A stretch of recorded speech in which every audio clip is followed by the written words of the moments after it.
Okay, let's get started. The tutorial we're going to start with today is called Touchdown, and it's going to keep track of the duration of a touch.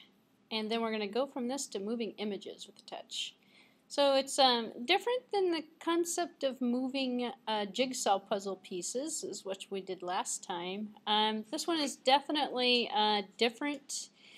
It's more of what I would consider a tutorial for learning than it is for application development. Because when are you going to ever have an application that just measures how long something is touched? But you could use it for behavior that you'll implement in other applications. So let's get started. We're going to create, well actually I'll give you the little background information first. So since iOS 5, version 5, which hasn't been that long ago, the gesture recognizers, and I have another tutorial coming up that's going to be on the gesture recognizers. They've been added to a list of controls for the interface builder library, but sometimes we just want information about the touch. So the improvements that have been made in iOS 5 have been for being able to actually detect gestures.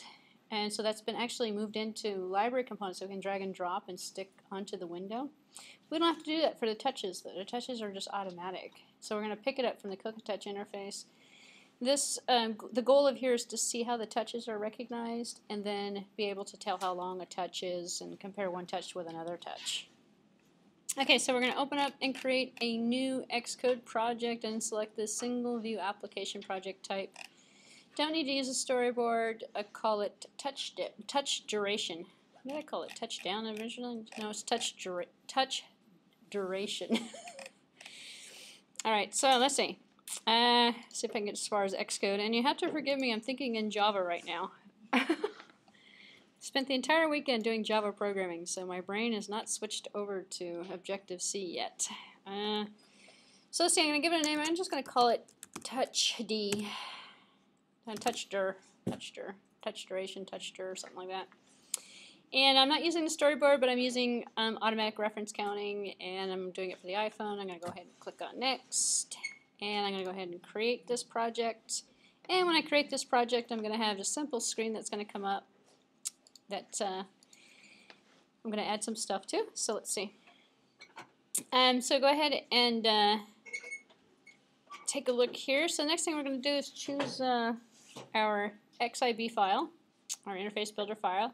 We're going to add two labels from the library and put it on the view, and then we're going to set the text for the labels to touch the screen, and then delete all the text from the second label so it's empty. So it's going to look like this. So we have one label that says touch the screen, the other label is empty. Obviously the other label is going to show how long we've touched the screen for. So go ahead and put two labels on the canvas. This should be pretty easy for you at this point because we've done this so many times. Actually, at this point, this stuff is kind of rudimentary, I would hope. I'm going to change the background color because that's what I do. So my color is going to be green. Let's see, we'll make it that color green. That looks good. Actually, no, I'm going red today. I'm going to go orange. Okay, there we go. That's the hardest decision, is what color should I make the background. Alright, so I'm going to put a label out here, and the label is going to be touch.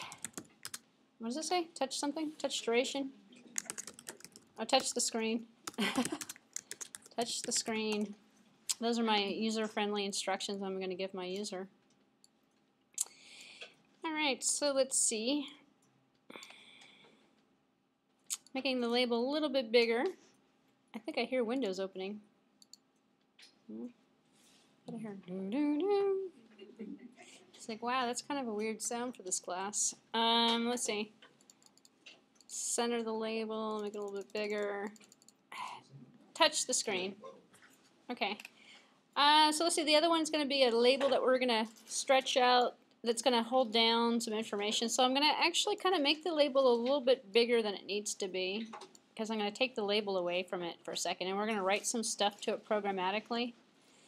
So I'm going to center the output, change the text to something where I can see it because I made my background so I made the background so dark. Let me see. Let's see. I'm going to change the text. There we go.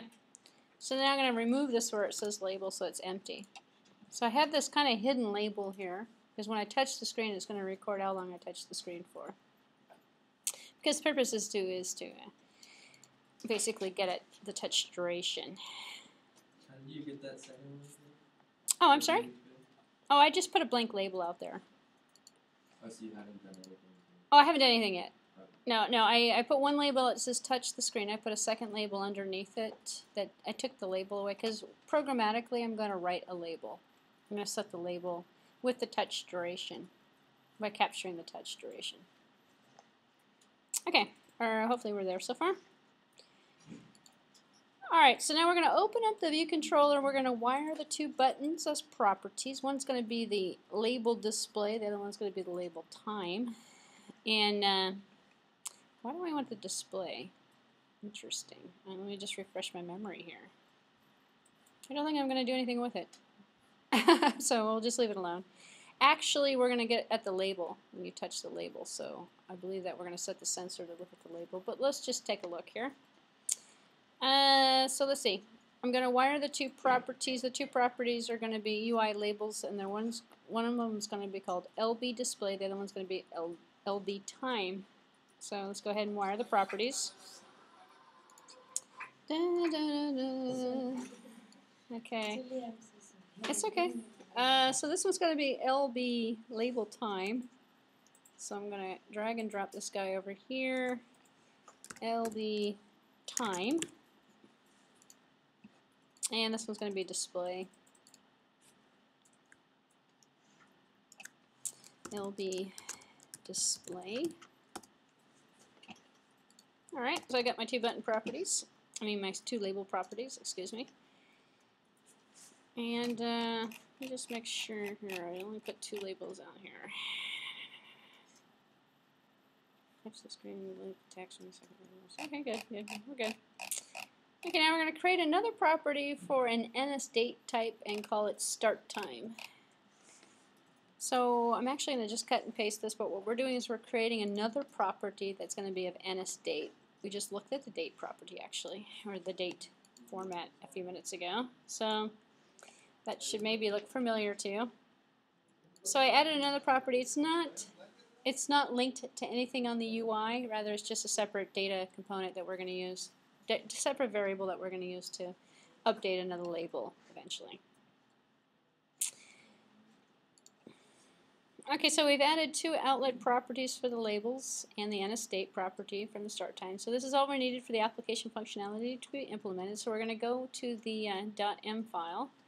We're going to synthesize the three properties. So we know when we do a property, we have to do a corresponding synthesize. So go ahead and synthesize the three properties that we created, the two labels and the date. This should again be very old news to you. And get rid of this guy up here, don't need him. So, yes? Trying to find the instructions. What's the link? Oh, here we go. That's right, you came in a bit late, I think.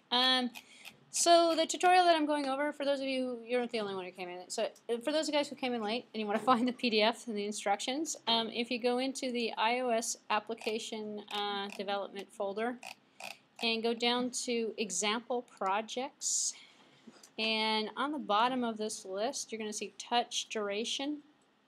Touch duration, here it is. This is the one we're doing now.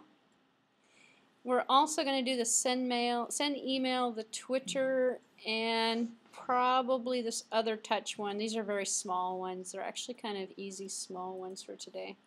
So we'll be doing the Twitter one, probably do the Twitter one next. And then there's another one here. Image touch tutorial is probably the other one I'm going to do today as well, because it kind of goes along with our touch.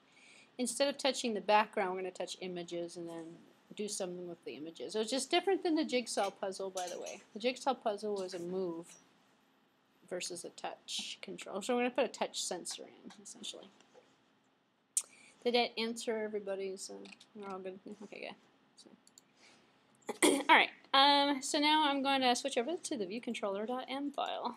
And in, viewcontroller.m, I am going to put the code in. So add the following two methods. So we have touches begins and touches ends. Because we want to keep the duration, we're going to keep track of both. So one of the things you can possibly do is, and you can probably think of all this new functionality you can add to your programs. Anytime someone touches the window, this touches begins is going to essentially be invoked. So you can put anything in here, like don't touch here or something like that if you wanted to. You can put it on objects. We're actually just going to put it on the window. So we're going to implement this method in the viewController.m, and it's just going to do for a generic touch on anything if we do it this way.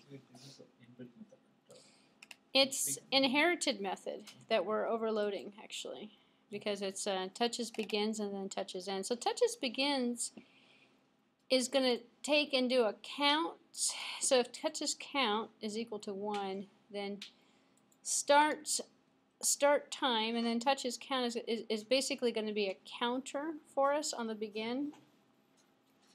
When we call this method, it's going to essentially give us a start time, and then the touches end is going to give us an end time, and then we're going to take the end time minus the start time and figure out how long it's been touched. So actually it's not a bad idea to go over this. So touches begins takes on an NS set touches. This is where the touches is coming from. And for those people who love the data types I showed you earlier, we have NS data. This is NS set, which is just like a collection set. So the set's going to be keeping track of what kind of touches we did, how many touches were there. So in the set, we have with event the UI event that occurred. So we're getting the UI event automatically from the responder from hitting the touches. That's going to be our point. It'll work with a mouse, by the way. But if it were a real device, it would be picking up the number and the locations as well. Yes? Step 4, which is that next data start time. Did you drag? I just cut and pasted this one here. Okay.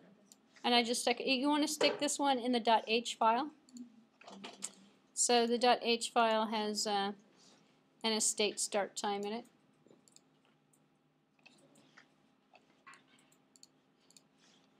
What do you mean by drag? Oh, drag. Oh, you meant from the view? Yeah, no. It was an added piece of data that we put in there. Say that one more time. How are we setting the value for That's what I was trying to tell you. Touches? touches count? The number of events that has occurred.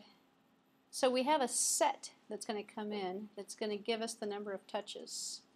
We want it to be 1 because it means the user touched it.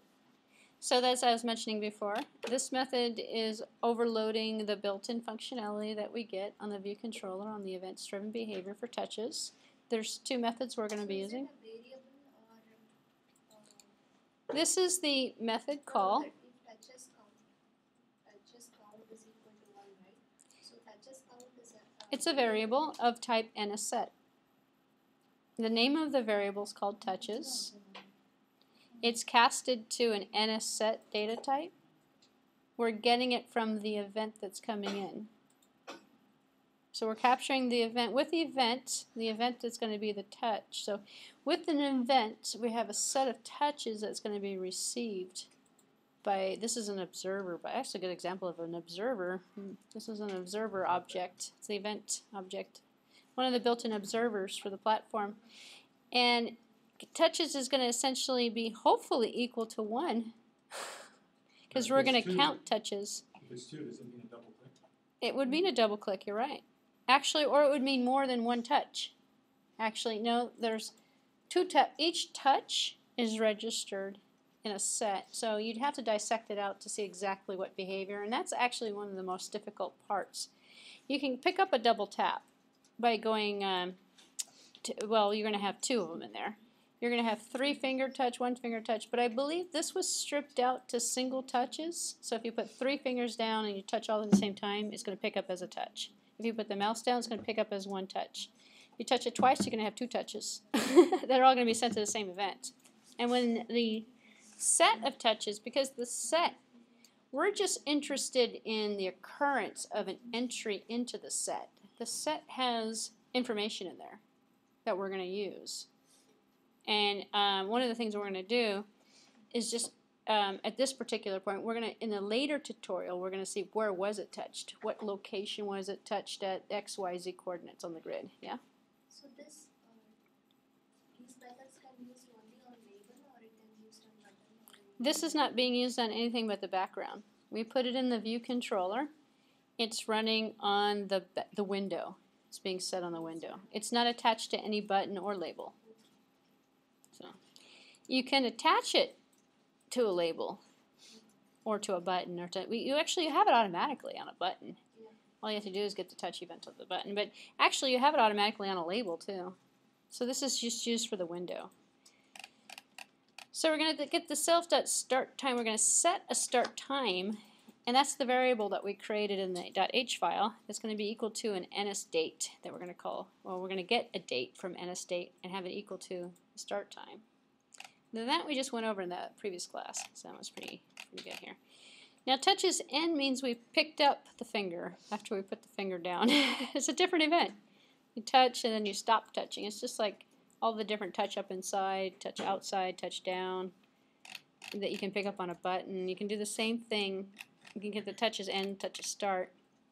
If touches count equals 1 for our touch, which means we got a touch, then now the date, we have the date now, which is going to be equal, and this is going to happen at the end, so it depends on how long we hold it down for. We're going to get the date now, and we're going to take the time interval, essentially subtract the date from the beginning date that we got here, start time. It's not going to be the date, it's going to be the time component of the date, because we know that date and time are together in one object. So we're going to say if the touches count is equal to 1, then NSDate now is going to be equal to the date. Well, we'll create a new date for now. And then the NS time interval, which is another interesting object for today. It's a built-in object. And delta time is going to be equal to now time interval since date self start time. So we're using built-in methods to get the time since this time. This time was the start time that we got with the original touch down. So we have touches begins, start time, touches ends, which is our now time, and then we're going to take the delta between the two. I'm just going to print the delta. And we're going to say, well, okay, so if the delta is larger than 0.5, then we're going to call it a long touch. And if the delta is smaller than that, we're going to call it a short touch. And then we're going to set the time label to correspond with exactly. So an NS time string with format, exact time was set. So actually we're going to set both of those two labels. So the one that says, both of the two labels are going to be used, by the way. So I was wondering about the second label actually. So let's see, I'm going to cut and paste these two methods and I'm going to stick them in the body of the viewcontroller.m file.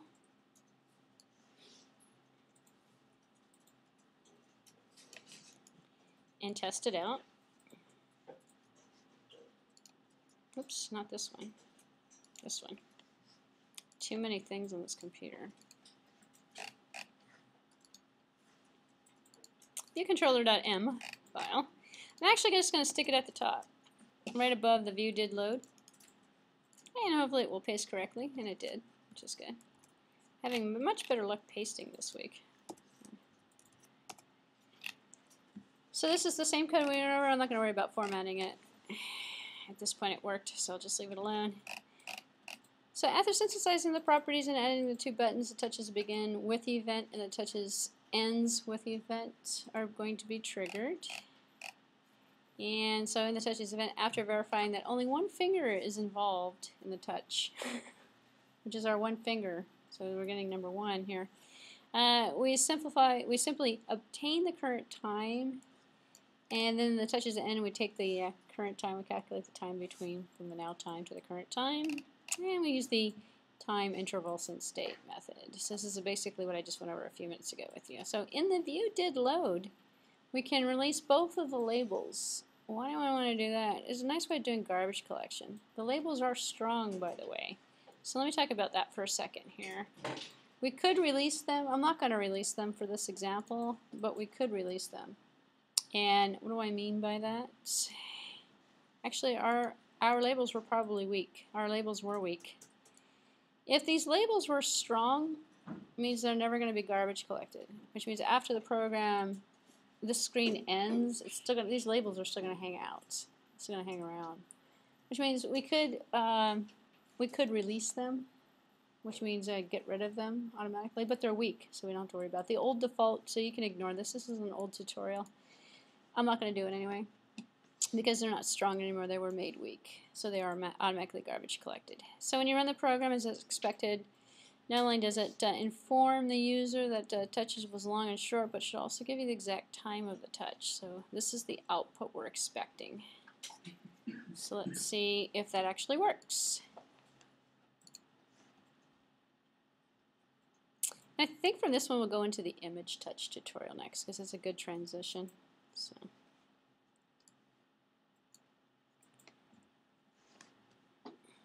Because this one is kind of a short and sweet. So hopefully it works. I'm still getting errors on my implementation code. And what are the errors you're getting? There are 3 near the bottom. It says replace ID display. Oh, hold on a second. You may not have synthesized it. Did you synthesize the properties? Did I synthesize it? I think I did, yes. You may not have synthesized the 3 properties. If you're not going to synthesize it, you need to do the underscore in front of the variable names. So you can see that mine is, that was let me just do a short one. There was a short one. So short mouse clicks, long mouse clicks. And you can see my text is too big, so it's not fitting in my little window. So, but I can easily adjust that by making my text smaller. So let's do that. While everybody is catching up here. So let's see. Oh, I have it on 31. Let's just put it back down to something decent. Oops, the other direction. I'll put it on 20. 20. And I know I have another box in here. Here it is. I guess I could have left that one with a label so I could see it. So now if I run it, it should fit. So why do you want that? Because then you can have different events happen. You can tell, actually, you can create an interesting user interface actually. If you have a long touch versus a short touch, it could pop up different messages or go to different menus or something, or bring up something different. So here's a long one. That was a real long one. Here's a short one. So, and I'm just using my mouse to test it with. So hopefully you have that functionality working. So it just allows you to essentially test and measure the duration. So there's another tutorial that also deals with touches that I'd like to go to next, actually. I'm going to skip the order around a little bit. But that was the end of this one. The next one's called Image Touch, and it's going to do something with the images as we're touching it. So this one is, for those people who came in a little bit later, it's down here. It's called Image Touch Tutorial and Image Touch Solution. Another short one, yes? Yeah, the previous example you wired it. Yes. Yes. Yes. The labels are wired to the viewcontroller.h and then they're synthesized in the viewcontroller.m. If you called your labels something different, then you'll need to change the names in the code because you'll be setting the text to the wrong label.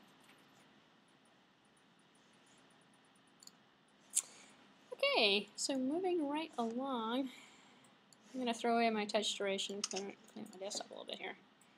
So image touch is the next one on the list. Let me show you what the finished product looks like so we can kind of see what we're working towards. So I just opened up I'm opening up the solution right now.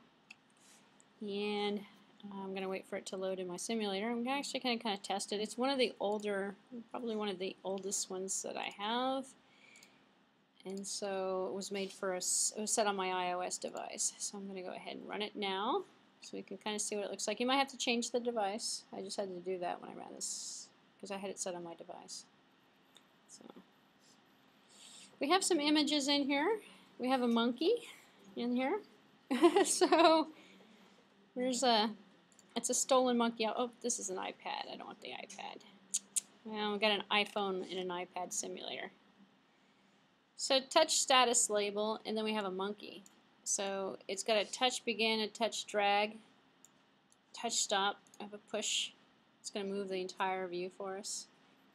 So it's basically doing the same thing we did before. We don't necessarily have to build this project. I wanted to show it to you, however, to see what the differences are.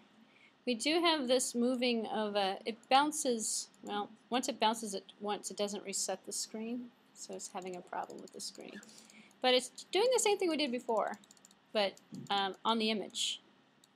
Excuse me, on the background, I should say. Let me show you the example. We don't necessarily have to run through this. I'm just going to show because it's kind of tedious, but I wanted to show it to you. It's another one that I've done, if I can find it, that is somewhat interesting. It's done in a slightly different format, so I'm just going to basically go down to the code for it. And dragging an image, sticking an image from the library. It used to work on the image, by the way. Now it works on the entire background. So the touches begins and the touches ends is going to pick up the location that we're touching. So if I were touching the monkey, I could get a different response than if I were touching another item on the screen. So in the UI, in the view controller.h, we're wiring the view, the entire view, the label. See, now I can show you this code and you'd understand, hopefully, at this point, what we're looking at, because we've done these things so many times. We're wiring an image. We're putting the monkey inside of the image. And then we have the method here, prototype for push to start, which is that button that we created. Now we're going to make the following changes here. So push to start is the button. So the UI view, it's doing an old animation. So, and what it does is it's going to go up and down. So set animation duration to this length. Begins from current state. What is it going to do? It's going to basically what you saw it did. It kind of moves the screen up and down, shakes the screen. That's what it's doing. So let's not worry about that. It's translating, doing a transformation on the screen, on the view to move it. So moves it up a little bit. Doesn't move it back down correctly though. So here's our touches begin, touches cancel, touches end, touches moved, which is why I wanted to show this to you. So we could drag and move.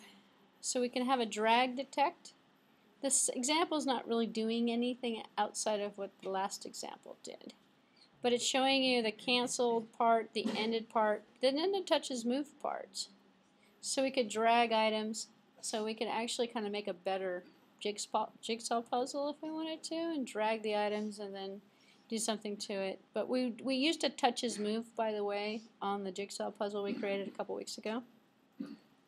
So it's showing you, and if you're interested in it, you can build it yourself. But it's showing you essentially the same thing we just looked at. So I just wanted to bring that one up just to give you more options in terms of the implementation.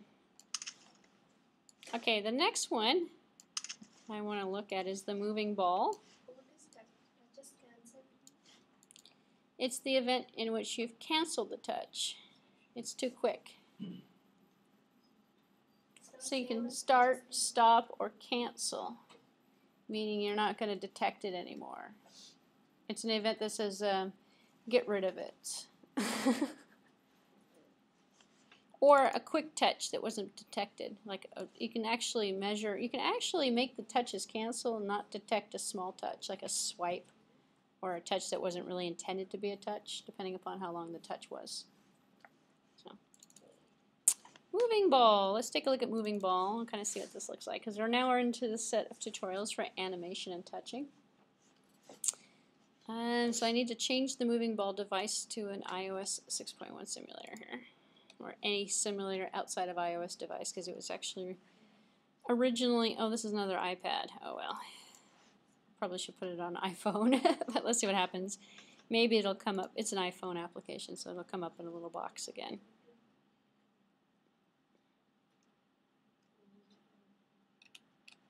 A bunch of balls are going to start coming down from the ceiling. You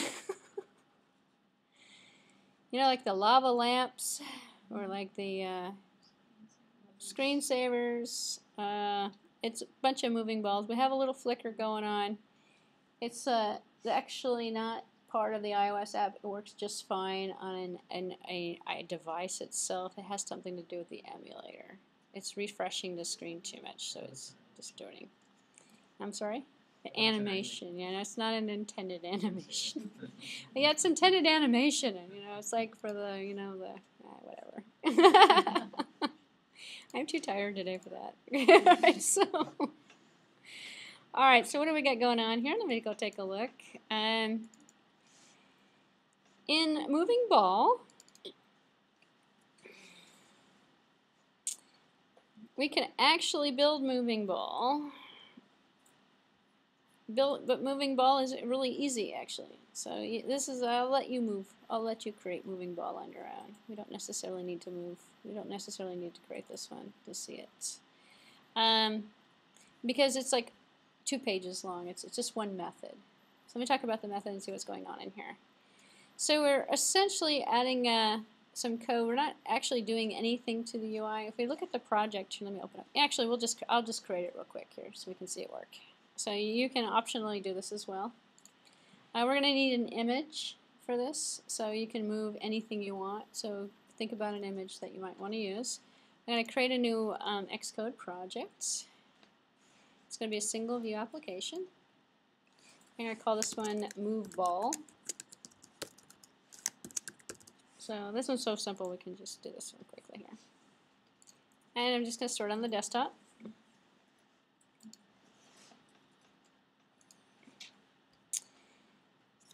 So let's see, don't use the storyboard option, use automatic reference counting, and so we're going to add this code to the viewcontroller.h file. So we're going to add a UI image, and it's going to be called ball image. So I'm going to take and add this property here. We actually don't have to add the property. Let me cut and paste this, and I'll show you what I'm talking about. Let me show you something. No, there's no storyboard. It's just a single view application. Let me paste this code into the viewcontroller.m and actually kind of explain a concept to you as well. So I guess this is a good thing we are looking at this. So in the beginning of the course, we were actually looking more in terms of the data components and defining. And as I mentioned before, you're going to put, if you're going to define a piece of data in your application, you're going to put it in the opening and closing brackets at the start of the interface. And then in your implementation, you're going to make use of it. And so we've got a double initialization going on here. This is actually not needed anymore. Since the current iOS version, it's actually legacy from an older, this example's from iOS 5, which actually required this. iOS 6 doesn't require this anymore. So we can essentially not put this in here at all. This is the declaration of the data member that belongs. So sometimes you'll see examples like this out there. They're old examples. Because now all we have to do is this. We don't have to do both. So for the longest time, we had to declare the variable and then property and synthesize it in order to get the setters and getters. And then a lot of people got smart. So, well, why are we doing this? Isn't it the same thing as doing this? But so then that went away. So then at the same time, we had the automatic. You put the property and then it automatically got synthesized, and then that went away. Now you have to manually synthesize everything. So between the different iOS versions, everything keeps changing with the syntax. So this, I'm going to leave it in here, but it's a it's like a double initialization. It does the same thing. There's no difference. But older, if you're running on an older API version, it's different. You have to do it both ways, which is kind of weird. So we don't actually have anything on the UI. The UI, in fact, is completely empty except for this image. So we have this ball. It's going to be a UI image. It's going to be a ball image. We're going to set up a method called an onTimer, and it's void. It doesn't return anything. And we also have one that says on animation complete, which means on the ball finish. We're going to have this other method prototype in here that's going to do something on our animation complete. So we're working with the animation classes. that are built in, kind of like the touch begin, touch end, touch cancel, but these are the animation. So at this point, just take this with a grain of salt and say, well, this is one of those automated methods that comes from the observer option for animation. There's a couple more of those methods as well that we're going to see in the next example, I believe, as well. So what we've done here is we've basically created two method prototypes, one for the timer, one for the animation complete event. Where are we going to get these events from? We're going to make up the events. So we're going to have it happen automatically for us. So click on the view controller XIB file. Open it up in the interface builder. Okay, this is a very old tutorial. We're going to wire the view to, because remember the view itself has to be part of this animation. We're animating the view. So we need to know about the view. So we're going to wire the view itself to the viewcontroller.h file. So click on the tuxedo item, click on the in the XIB window, and then control drag it to the right. Call it the view ball view. So it's going to turn into a property. So this is probably one of the first times, it's probably a good idea we're doing this tutorial. It's one of the first times we've actually wired a view. So click on the XIB file. And I'm going to change my view because I don't like the bigger one. I don't know if I'll ever buy the bigger one either. The device, I don't like the length of it. It just looks too big. Alright, so I'm going to change my background here because I can. My ball. I'm going to download a different ball from the internet too. So I'm just going to give myself a more colorful background. That's kind of dingy. There we go. So I'm going to click on the editor tuxedo here, and in my properties section up here, I'm going to wire the view. So I'm clicking on the view. Just click on the entire thing. Control drag it, and what did it call? The view or something? Let's see what I'm supposed to call it. It's a UI view, ball view. So let's see. Let me go back. And this is called ball view. Ball view. So it says under type UI view, so I know I've got the view selected. And this is the view. If I come in here, I can see the view. This is the view. That's the only thing I have by default in the XIB file is this view. So now I have the ball view, because what we're going to do with the ball view is we're going to stick the balls out there. So I'm going to need a ball. So I'm just going to go out to the internet right now and just get a ball.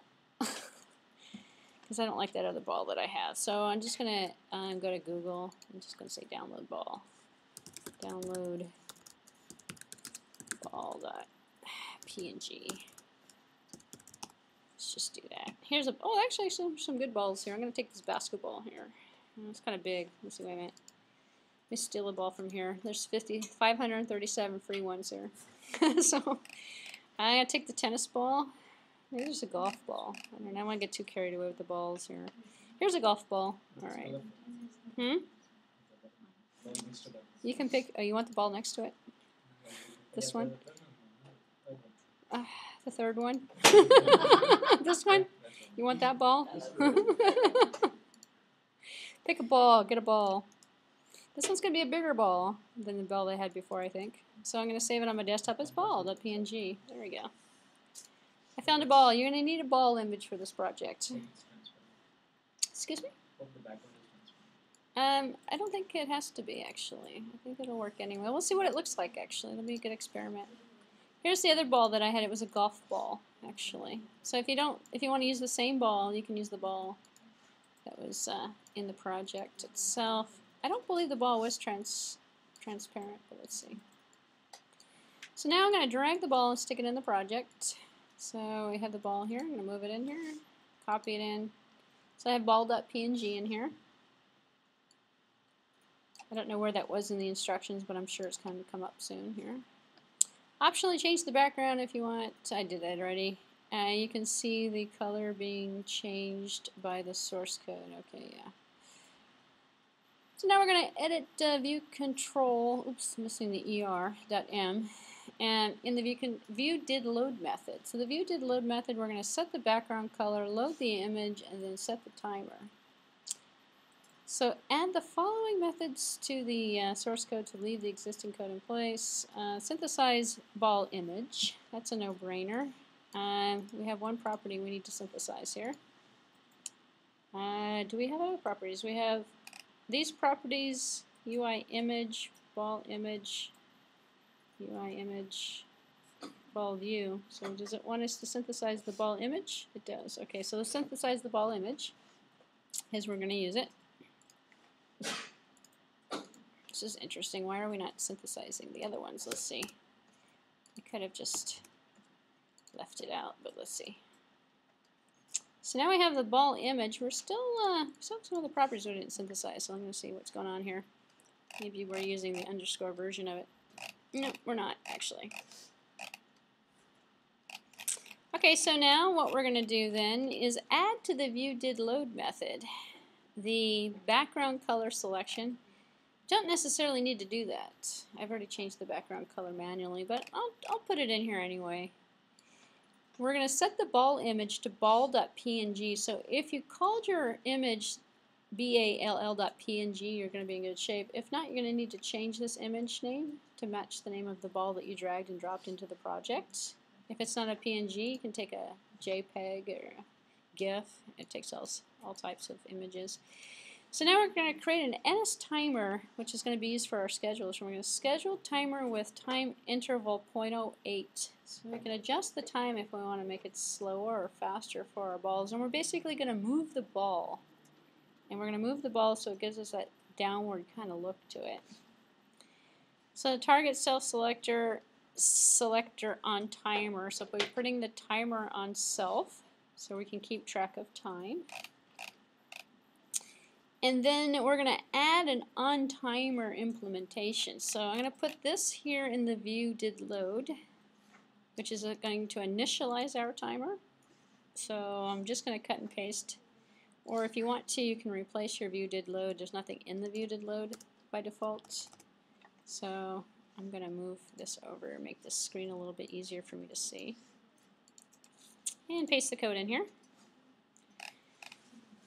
So I've got my viewDidLoad. Underneath the viewDidLoad, I'm going to add this other method. The other method is going to be the implementation of the prototype that we created over here that was onTimer.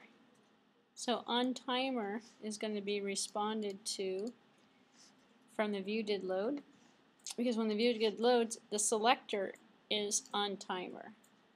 So for our button selectors, if you remember something from the pop-up menus or message boxes, we do an onSelector for the buttons that are we create on the menu, on the pop-up window, and then onSelection means it's basically equivalent to onClick for each one of the buttons. But this is going to be on the interval, so 0.08 is every interval that we're going to get. On 0.08 from the timer, we're going to run this method onTimer. And what's the method going to do? Let's see what the method's going to do. It's going to allocate a new ball because we got all those balls that go in there, right? In it with image, ball image. Well, ball image is the image that we declared for ball.png. And now we're going to have two. We're going to have integer start x and integer start end x. And so we're going to pick some random numbers between 320 and 320 because that's how big our screen is. It's a 320 by 320 screen. So we're going to randomly pick a number for a start and an end for that ball. And then we're going to scale it. So all the balls, I believe, are randomly scaled in different sizes, by the way. And then the ball.frame is going to be equal to, well, we're going to build the frame programmatically, the image frame, because we don't actually have an image view on the view. We have an empty view. So on the frame, we're going to create the frame, and the frame is going to be of the scale type from the start x and the start y. Start x and end x. Start x is going to be used in the coordinate system, so we're going to randomly place the frame that's going to hold the image onto the canvas, which is how the balls just end up all over the place on the view. Let's see, self.add subview, ball view. Add the image view. This is the ball view, by the way, is the one that we set out here in, this is our variable that we're using. Ball view is our view. Ball image is going to be the image that we're using that's going to go into the frame. Oops, go back to here. This is where I was. So self view, add the subviews for the ball view into the ball view, and hopefully you labeled your view ball view. If not, change that name. UI view, begin animation nil, context nil. So we're going to begin the animation process. Again, this is another observer class that sits out there, just like the touches, but we're beginning animation. It's nothing more than using the built-in functionality of the animation package that we have, which is part of the observer. So UI set animation duration to 5 times the speed. Oh, what's the speed? I probably have set it to something. Ball view dot frame is going to be, so create a new frame with this image at this location. So we have the end X we're going to use for that. Set the animation did stop selector. So set the delegate to self and then commit the animations. So this is essentially just the animation methods that are running. We don't have to create an animation object. We don't actually have to do anything with it. We just use it. It's already given to us. It's kind of like the touch begins and the touch ends. We don't know, where did that come from? It's just part of the package, part of the base system. We can use animation. We can use touch. It's already given for us in the available functionality. On the animation complete, when everything is done, we can remove the ball from the subview. I have this commented out, which is interesting. I wonder why I did that. I'm going to cut these and paste these two methods into the source code. Make sure you're making them into new locations outside of, we're already done with view did load. So we're adding these two method implementations. And on the finish, we're leaving the balls on the screen.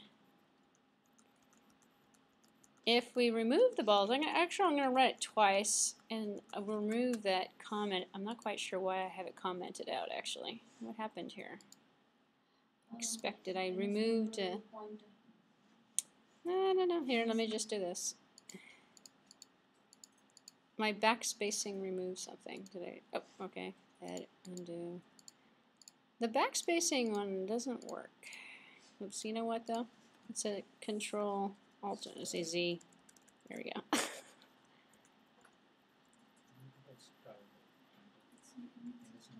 There it is. I removed that for some reason.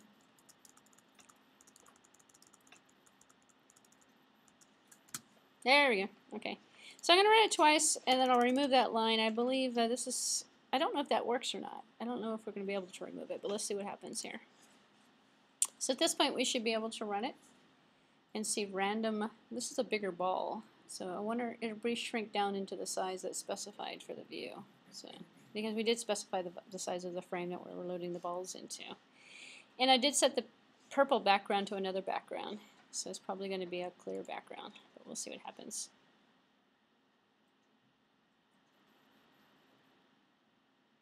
Oh, those are cool balls. Okay, so the balls are working. Say that one more time. The white background, you will let it alone? Yeah, no, it's gonna. I think the other one was also a green background. In fact, let me take away the background here. The background's being set in the view did load method. So I'm going to take out the self background. And so now I'm going to get the purple background, but I also want to, oops. Oops. Oops. There we go. I also want to take this out and see if the ball goes away. So this should be removing the balls. I'm not quite sure if that's going to work though. Let's see. Oops. It's not ball view. It was, what did I call it? Let's see what I called it. Undeclared. Oh, I didn't synthesize it. So I didn't synthesize it, so I have the underscore now. So I don't remember why I didn't synthesize it, and I don't remember why I commented that out.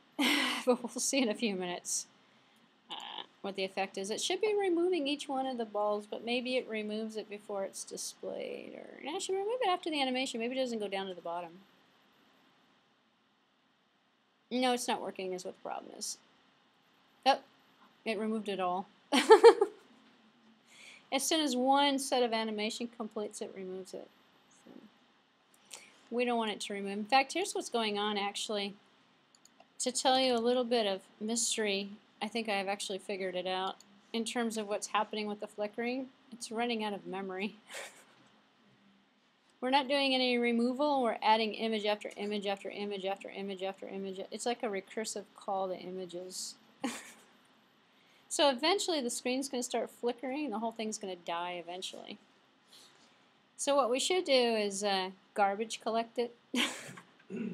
So now we're running the balls. In a few minutes we're going to start creating more balls and more balls and more balls and more balls, more balls. And now we're running out into memory issues where it can't display, can't refresh because it's going to run. So it'll eventually crash on us. So I don't know how long that will take, but probably not the best form of animation to do, given the memory requirements. But it's still working. So. But it will work for the few minutes and then stop it, I guess. And start it up again, clean it out, stop it, refresh it. So. Alright, it's everything I wanted to know about moving balls. So it kind of demonstrates the idea of the animation and the timer, using a timer for animation. Alright. Next on the agenda, let's do some Twitter. How's that?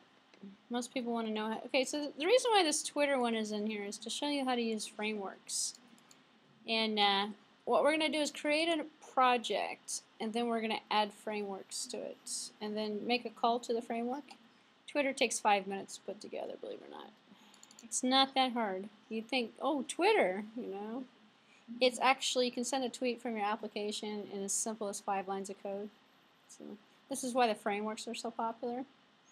So go ahead and open up a new, no mystery here, new single view application, call it tweet or something like that. So go ahead and create single view, no storyboard needed.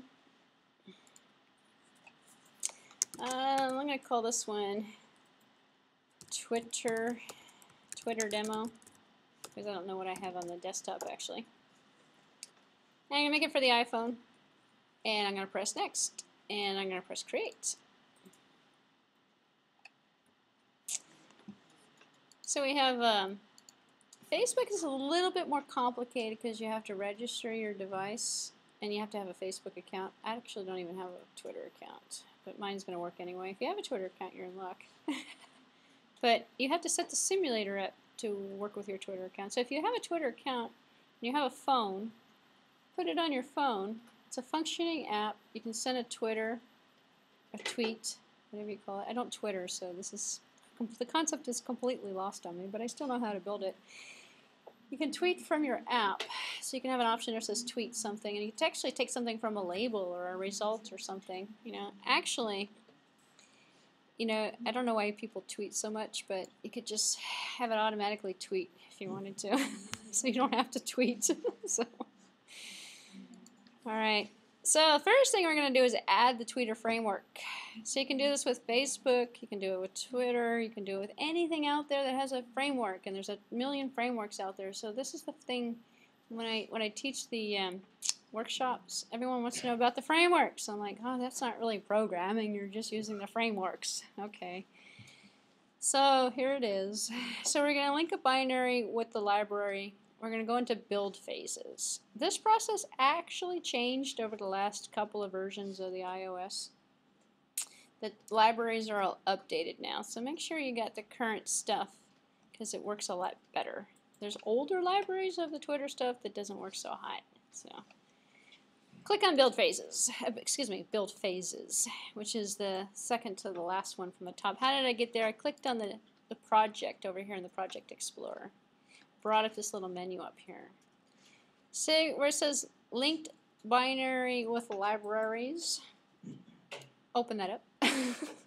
By default, we have UI Kit, Foundation, and Core Graphics. So just click on that little plus symbol and type in TW something, and you'll see Twitter Framework. So go ahead and add that one. Now I see Twitter Framework. So if you can go in here, you can. All we have to do is add the Twitter framework. We can see FaceTime framework in here. We can see we're going to do audio and video tonight as well, so we can add audio and video and player. So if I do audio toolbox, core audio, so we can get at different things, or media player. If you're familiar with media player, we'll use that tonight. So that one's like another 5-minute tutorial too. These are all easy stuff for tonight. So we want to add Twitter because that's what we're using for this app. Okay, so that was the hard part. Yeah? Don't put audio in there yet. We're not doing audio yet. We're just doing Twitter in this one. We're going to do audio next. I was just showing you that's how you're going to add in these frameworks. They're called frameworks because they're made by third parties. They're like APIs. They're like libraries. And there's one made for MPlayer, for audio, for FaceTime, for Facebook actually. There's MySpace in there. There's stuff people don't even use anymore. People make frameworks for it. Anyway, let's go back to this one. So you might see over here on the left-hand side it says Twitter framework, and then we have the header files. We have twitter.h, Twitter request, Twitter view controller. We don't even have to use this stuff, but we're going to make instances of objects that are in here, so we'll include the .h file. This just was added to our project, and it just shows up over here. Our other frameworks are down here in this folder called frameworks. We could, if we wanted to, if you want to be consistent, you can drag this framework and put it over here inside of the frameworks, and all your frameworks are now together. A lot of people like to do that because it keeps your frameworks together. Easy to find them. Why? Because when in here we're going to need to know what are the header files? Twitter.h, Twitter request. Okay. So we can easily find stuff in here. And then the header files for the UI, well, there's a lot of stuff in there. I'm not going to use most of them. So move it over if you haven't put it there to begin with. Let's go back to the instructions. So add to Twitter framework, link to binaries in. So now you see pictures here are going to show you now it's in the list. So our view is going to be very simple. We're just going to spice it up a little bit with an image. So I found this image actually. So the image is in the solution. Or I'm too lazy to go to solution. I'm going to take that ball that I still have on my desktop. I'm going to put my ball on the desktop. The whole app is run from this one button. It says tweet on it. You don't necessarily need to put anything on the UI. But this is what they always put on the UI, so we'll put it this. Yes? Did your Twitter.framework go red within the new framework? Oh, let's take a look. Did it go red? Yeah, did it turn red? Down here? No. Within the, Oh, let me go back up here. And no, it shouldn't. If it's red, it means it can't find it, which means your build path is not set correctly on your computer. If it's red, it's inaccessible. It's not. The project's not going to work. You're going to get error messages when you run it. Update. How did you install Xcode? Did you do it from the Apple Store? Interesting. You might want to run an update.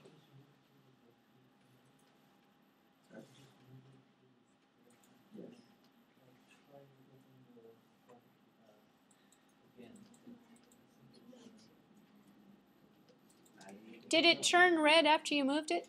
Yes. Ah. Open it, add it again. But click on it. If you want to do it again, click on the frameworks directory where it's located. Hit the add again and add it fresh. You can remove what's there and just add it in again. It could be that the relocation didn't bother me, but my build path. Yeah, take it out of the list here. So press the minus. Click on here. Press the minus key. I just removed it. So I've clicked over here on frameworks. I'm going to click over here.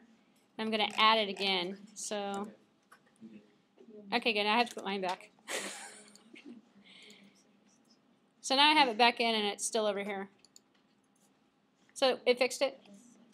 Okay, good. Okay, that and the build properties have a bunch of directory listings and stuff already manually configured, which is why mine didn't mess up. I don't know. You may not have all your properties set. If for some reason. Yes? The image has to be in the same directory with the framework. I haven't started with the image yet. What are you talking about? You showed one image. I tried adding it. No, I haven't gotten there yet. We're still building, we're still loading in the framework. You're like 10 steps ahead. You don't have to put an image on the view if you don't want to put an image. So all you need is this button right here. We're going to put a button on here, and we're going to control it. So I just put the image on there because the image looks cute. So you don't have to put an image on it. If you want to put an image on it, let me show you how to put an image on the view. You should know how to put an image on the view. This is old stuff. We have added this framework, so it has to be inside. No. We're going to get there. If you just hold on for a few more minutes, we're going to add it into the code. But we have to call it somehow. We're going to put a button on the UI. So go ahead and put a button on. You're really testing me today. Professor, in spite Yes? of adding it again and again and clicking on frameworks and try like in adding, it still gets like saved just below Twitter. It doesn't get saved under frameworks. Don't worry about it. You can drag it and you can put it under frameworks. It doesn't have to be under frameworks. It will still work. It will work anywhere in the project. If you want to be consistent, you can drag it, put it under the frameworks folder. So I made my background purple. That's my color of today. So I'm going to put an image view on my background. You can put anything you want on your background. You don't have to put anything at all. We can just put we can just be boring and put a number. We just put a box there. But at least I know that something's happening here. So we know how to do this. We've done this before. We're just going to drag an image, stick it in here if you'd like. I'm copying this ball into here because I'm going to put the ball on the Twitter framework here because I happen to have a ball right here. So we know how to do this. You should know how to do this. If you don't know how to do this, I won't even comment on that. Alright, so the most important thing, we need to put a button on this UI. So the button down here is going to say tweet or start Twitter or do something. So we are also going to need to wire this button to the view controller. So go ahead and click on the tuxedo icon. And let's see what we're going to call it. We're going to call this guy tweet away. So that's the name of our method here. So I'm going to cut this so I don't mistype it here. Doesn't really matter. I can use whatever name I want to. Call it something. So right mouse click. I'm going to do the touch up inside because that's my choice of today. I'm in the view controller.h and I'm going to call this thing a tweet away. Same thing we've been doing all semester. We created a button action, an IB action. So now what we're going to do is switch over to, before we do that, we're going to use a framework. So we need to import the framework. The reason why we added it to the project is so we can go up here. Remember, UI kit was also in our list. It's right here, actually. Foundation is there by default. Core graphics is there by default. We don't have to add that in, but we do have to add Twitter. And if we add Twitter, and what we needed then is the twitter.h. As you saw a few minutes ago when I had that directory opened, we saw it. I'm actually not going to put it in the header file, though. I'm going to put it in the .m file because I'm going to implement with it. I'm not using it at all in the .h file. I could stick it in the .h file if I wanted to. It's not going to cause any problem. So there's some people that don't put it there only because they don't want to clutter that file up. Yes? Hold on one second. Alright, so we're going to go to the viewcontroller.m file. We're going to add the header file. You might want to check in with the TA to make sure you're on the attendance, though. I don't know where he is. He usually sits in the back of the room. Okay, you might check with him. Oh, there he is. Here he is right there. Okay. Alright, sorry for that. So, as I was saying before, we could put it here, but we're not going to use it in the... it's not going to cause a problem, but I'm going to just pull it out. But you notice in here we have the UI kit in here. We are using the UI kit in here. We are using the buttons, the labels. That's all coming from UI kit, by the way. So I'm going to go to the view controller.m, and I'm going to put this underneath my view controller.h. So I have Twitter, and this is actually coming from here. The header files for twitter.h is what I'm using. So I'm going to make an instance of an object that's going to come from the Twitter library that I've actually added in. So this is how easy it is, actually. It's not too bad. So let's see. Now I'm going to create the implementation of the IB action for the button that we declared. And here's the method body. So let's take a look here. In fact, this is because it's all color-coded. Looks a little bit better. So we're going to compose a new tweet when we do this. There's other activities that we can do. We can get tweets, compose a tweet, load up Twitter. But we're not going to load up Twitter. We're just going to compose a tweet and send it to our Twitter account. We have to have a Twitter account on the phone. I don't have one, so when I send it, it's going to say, sorry, no account established. Because I refuse to get a Twitter account, so I guess I can get a fake one. But anyway, I'm going to have to get one for Facebook eventually. So this creates a tweet view that will present modally, which means it's going to show up inside. It's going to be a little window that's going to show up inside our existing window in our modal view. Kind of gives us the transparency that we're just in our, well, we are just in our application. So when the user clicks on the button, so we have TW tweet, or tweeter window tweet compose view controller. Could be the longest word ever. Tweet view, which is our little window. This is where we're getting, this is what we have the library for.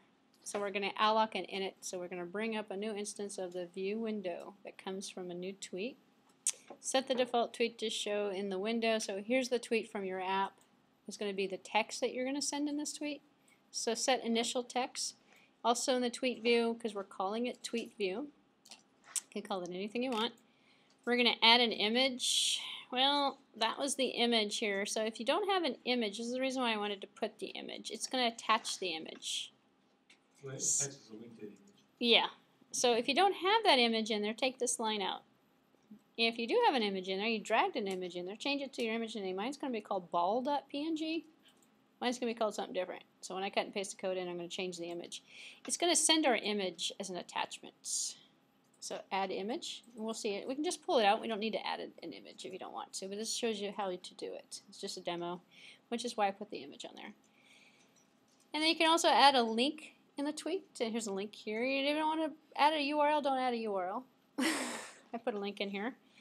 Now specify a block to be called when the user is finished. We're just going to call our main screen again. So the block is not guaranteed to be called on any particular thread. So we're going to be dismissing the modal view when the tweet is sent. So get rid of the view. And this is the shortcut way of actually getting rid of it, which is kind of unique syntax. So send a tweet, compose, view, controller, results, result. Complete handler with this little caret symbol that's going to dispose of it. And then on the result, self dismiss modal view, animation yes. It's just going to get rid of the view, take the modal view away, and then present the modal view controller tweet, animation yes to if at the end, even if it doesn't work, we get another error message that comes out, it's just going to get rid of it as well. So I'm going to cut and paste and put this in here and try it out. I don't have a tweet account, so I believe it's going to, you have to set the, if you're running it on an emulator, you have to set the account on the emulator. You're going to see what's going to happen in a few minutes actually. What did I do in here? This is tweet away, the method for the button. So when the button's pressed, it is, I'm going to have an extra closing bracket in here too, I believe. I do.